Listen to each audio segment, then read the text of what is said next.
What's very clear here is there is a disparity that we saw today, because you had the South Korean National Security Advisor before this meeting took place with President Trump and Moon Jae-in, the president of South Korea, say that there is a 99.9% chance that this meeting will happen on June 12th. That was the read of the South Koreans before the meeting. Then President Trump sits down, does his pool spray, takes a bunch of questions, and he seems to suggest that maybe this might not happen after all.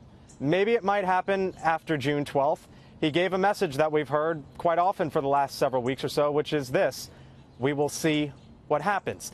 In any event, for the second week in a row now, the president said he would offer up security protections to Kim Jong-un should a deal get done. And he tried to make this pitch to the North Korean dictator that a better future could lie ahead. We will guarantee his safety, and we've talked about that from the beginning. He will be safe. He will be happy.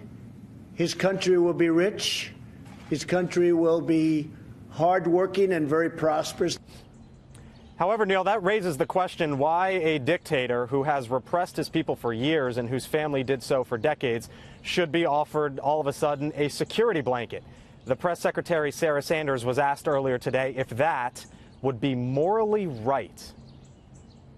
The goal and the purpose of these conversations would be to have complete and total denuclearization of the peninsula, and the president has been upfront about that part of the conversation, and we're going to continue to move forward.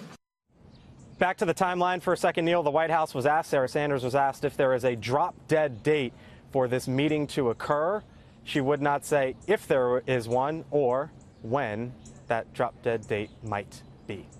Neil? Did you get a read, Blake, that they're getting a little cynical now, that they're not as optimistic as they were, that something happened in that second meeting of the North Korean leader meeting with the Chinese president, that something transpired there to change things?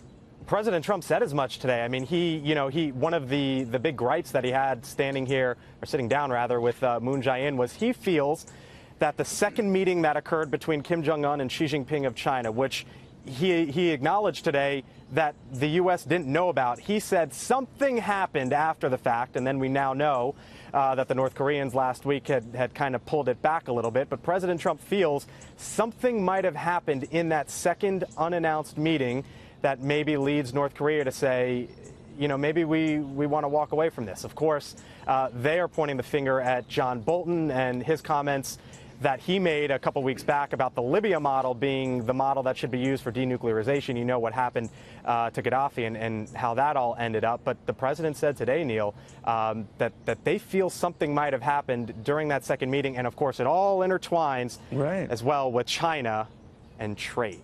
Yeah, Neil? All interwoven. But something must have occurred to that, because that's when things started moving south on this whole thing. Blake, thank you very, very much.